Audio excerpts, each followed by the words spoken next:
Jeremy here with Simple Little Life. Welcome to another edition of Tool Time Tuesday. We're going to start off this week, Tool Time Tuesday, with a viewer knife. Jeremy D is actually a really talented knifesmith, and he's from Edmonton, Alberta. And he sent me some pictures of some knives that he made, and they look really great. So have a look at these. I really like the classic styling of them, the way that he's used a lot of nice wood on his handles. Now, wood is something I don't do a lot of anymore, and I really kind of, seeing his knives makes me want to start doing some more wood handles again, because man, it's just so nice, and if it's done properly, it's such a great, elegant look for a knife. So, Jeremy, thank you so much for sending in those pictures. I appreciate it. Keep them coming, guys. I've got lots more to feature. Awesome to see what you guys are making out there. Okay, so this week for Tool Time Tuesday, or Triple T, I'm going to give you a tour of my knife shop. I've had a lot of requests lately, and there have been a few changes, so I think it's worth it. I did feature my shop in a previous video during the 30-day video challenge, but enough has changed since then that I think it's worth doing a tour. So I'm gonna grab the camera, we're gonna head to the far end, and then we'll work our way back to the back.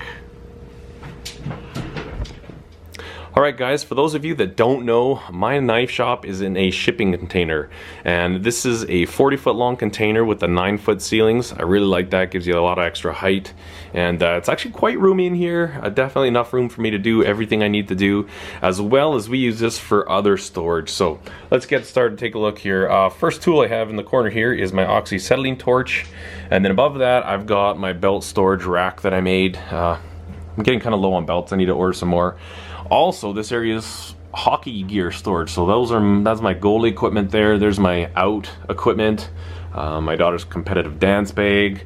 There's my son's goalie gear, my other son's out gear, and going to this shelf here, just got some random bolt bins, veterinary supplies for our animals, hockey stick storage, and then up here I just have like Kleenexes and paper towels and other random consumables that we need that we would probably keep in a garage, but we keep them in here for now. So behind here I've got two other little bolt bins just for all kinds of random bolts. This is a hockey skate sharpener, by the way. I like to sharpen my own skates and my kids' skates because you can keep great edges on their skates, and I'm pretty sure I do a better job than most places you can take them to. There's my younger kids' hockey gear and my coaching gear, and then behind here, I guess getting back to the tools, trash can in the corner there, my little buffing kind of area. This is just a furnace motor, works really good for low speed buff and for shining things up. And then I've got this bench polisher just on a pedestal stand there. A fairly recent addition to the shop is my lathe. This is a 10 by 22. Now I've had this lathe for about 3 years, but it's been at my dad's shop, and I decided I want to bring it in here for some things that I'm building.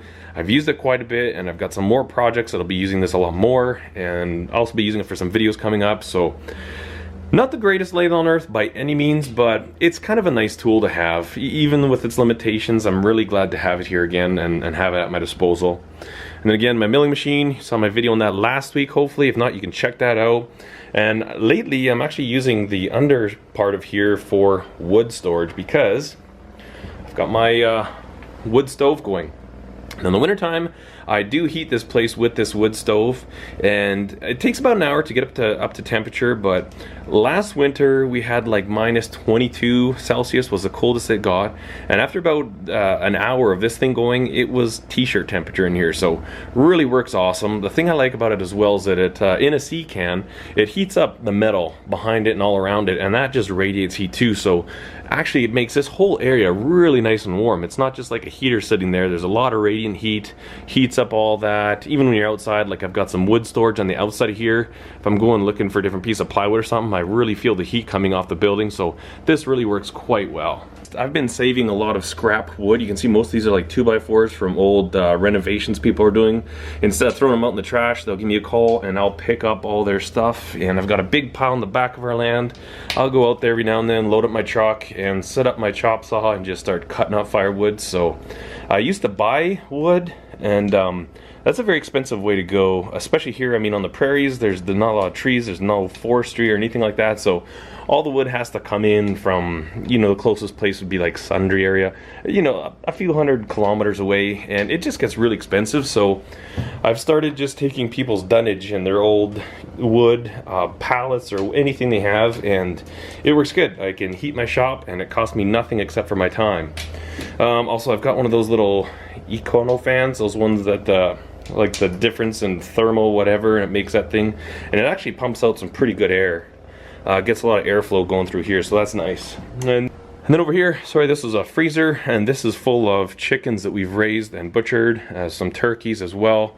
Mostly this is just meat that we've raised for ourselves. I've got my tunes, listen to my podcasts, a little gun safe. Right now, I just keep my cold cut metal chop saw right there. And then these are all sanding blocks that I have in inventory. Everything else has been shipped out.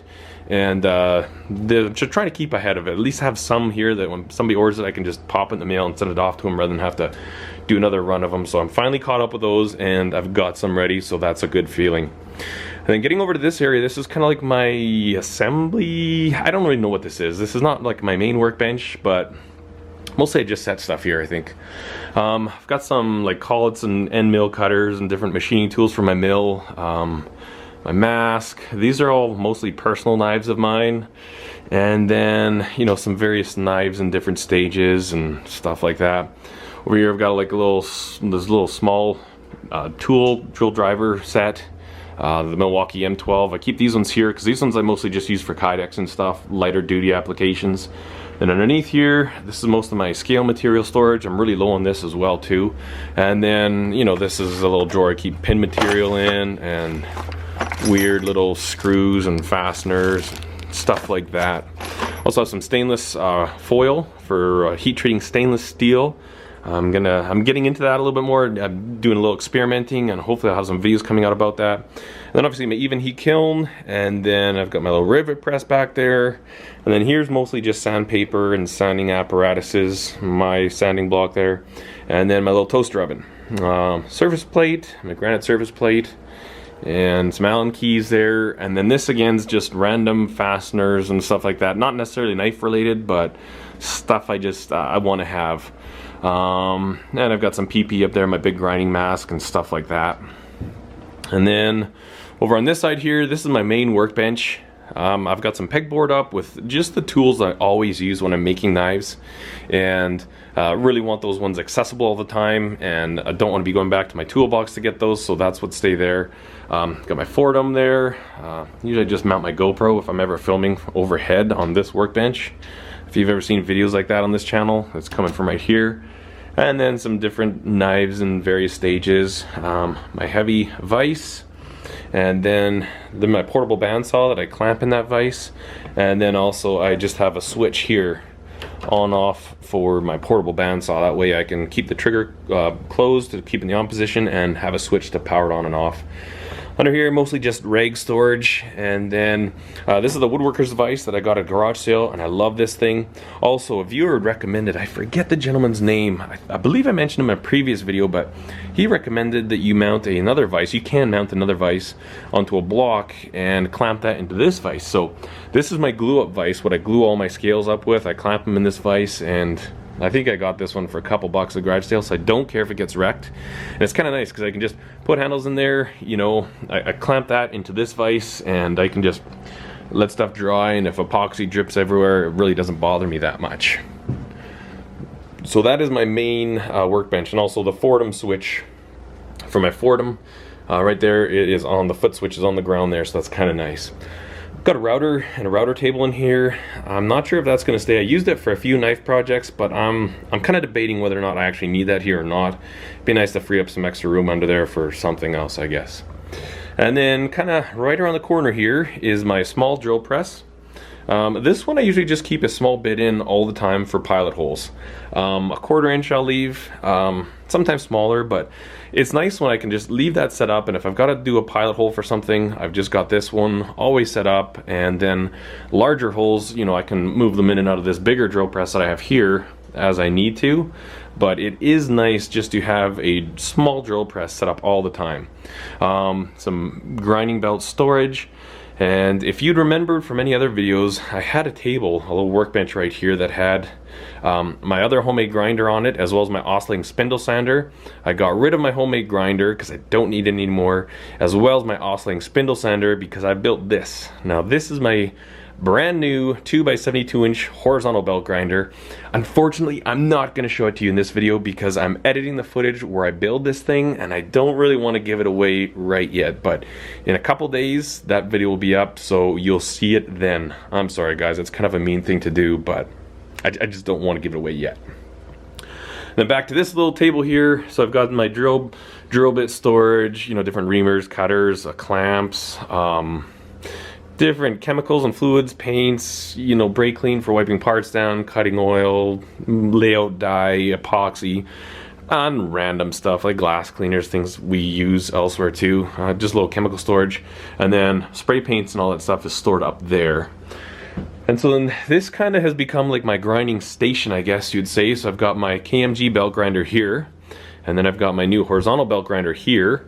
And I welded a little tube here onto the wall. That's the nice thing with shipping containers. If you want a shelf somewhere or a hook somewhere or, you know, a stanchion or anything, you can just weld it onto here. And it's really, I do that a lot, and maybe it's not the greatest idea because when I'm done with this container, it might look pretty bad and almost render it kind of useless to people, but it's kind of nice to have my tool storage right there.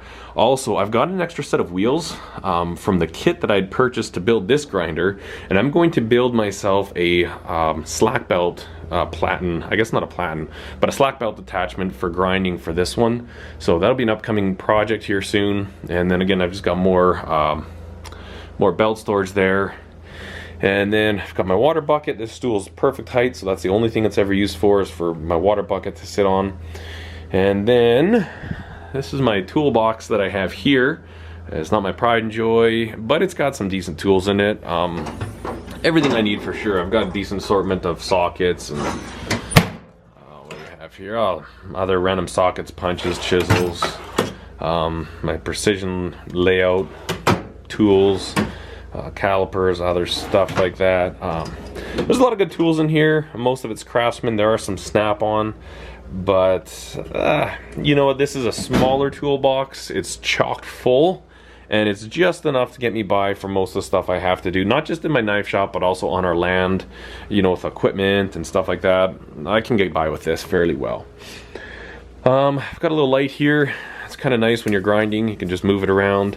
I like task lighting. Like, I've only got a few of these fluorescent lights up here, basically 3 main lights, and everything else is very heavy on the task lighting. Like, I've got one on this drill press, one on that drill press, one for that table there. For my grinder, I actually would like another one over this one. I might do something, you know, weld something to the wall here and bring another light out this way.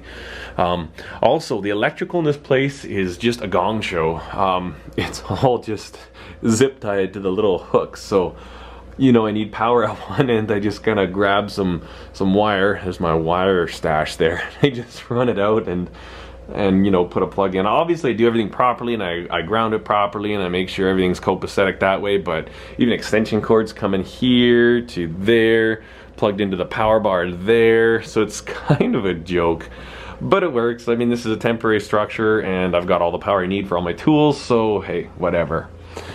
And then coming in behind here, I've got a couple of drill driver sets, and then my little cordless skill saw, sawzall, my Snap-on impacts, 1/2 inch, 3/8.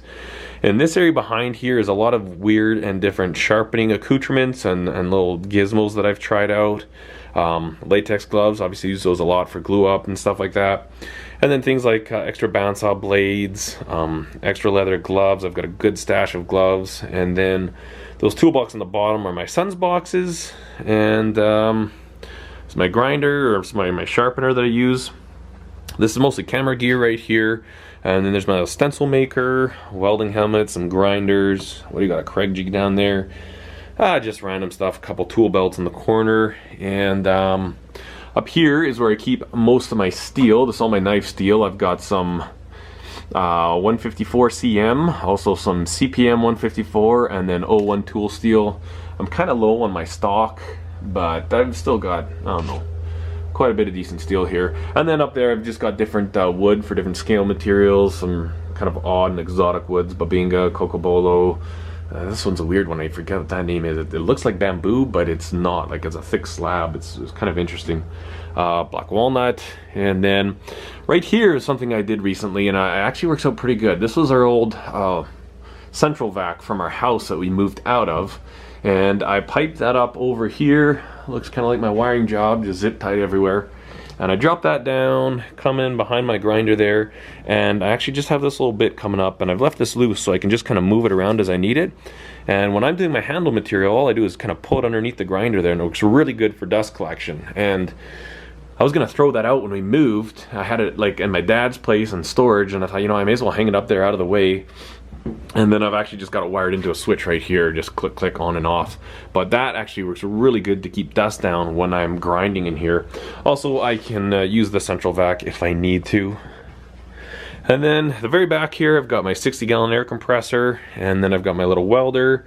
Got 100 feet of hose on the reel there, which works really well. And then up there, I've just got like my hunting bag. Yeah, I've got my tactical vest there for my mags and stuff. Another bag that's kind of like an emergency bag. One time there's like a tornado that touched down here, and we just had to just leave.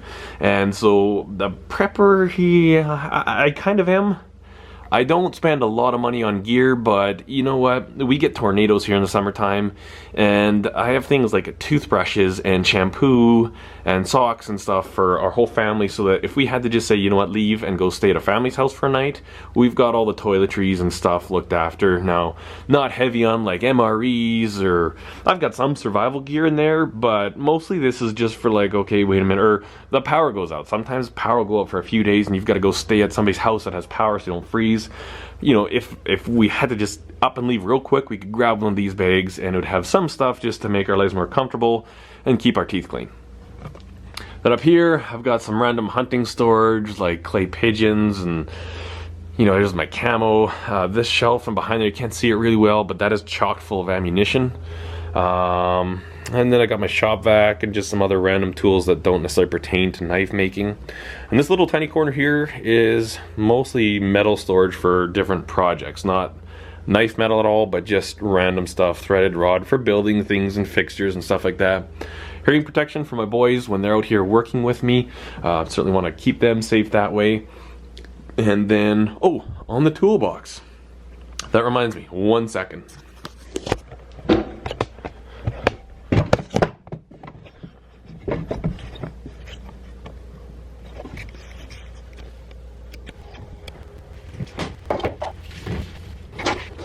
So Tom, he was the winner of the t-shirt giveaway that I did a while ago, and he didn't want the t-shirt, rather asked for a cup. So I sent him actually asked for some stickers, and I sent him a mug, a Simple Little Life mug, and some stickers, and he was very kind and sent me one of his stickers. Check out his YouTube channel if you haven't already. Tom, like I had mentioned in the email,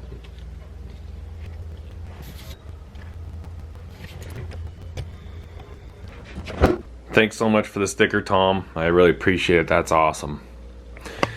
And I think that is pretty much it for the little tour. Obviously, on my C-can, I've added some windows, one here, and then one by my main workbench. And the reason I did that was mostly for the summertime, so I can get a nice cross breeze in here, because it gets like 40 degrees Celsius in here when it's only like 28 outside.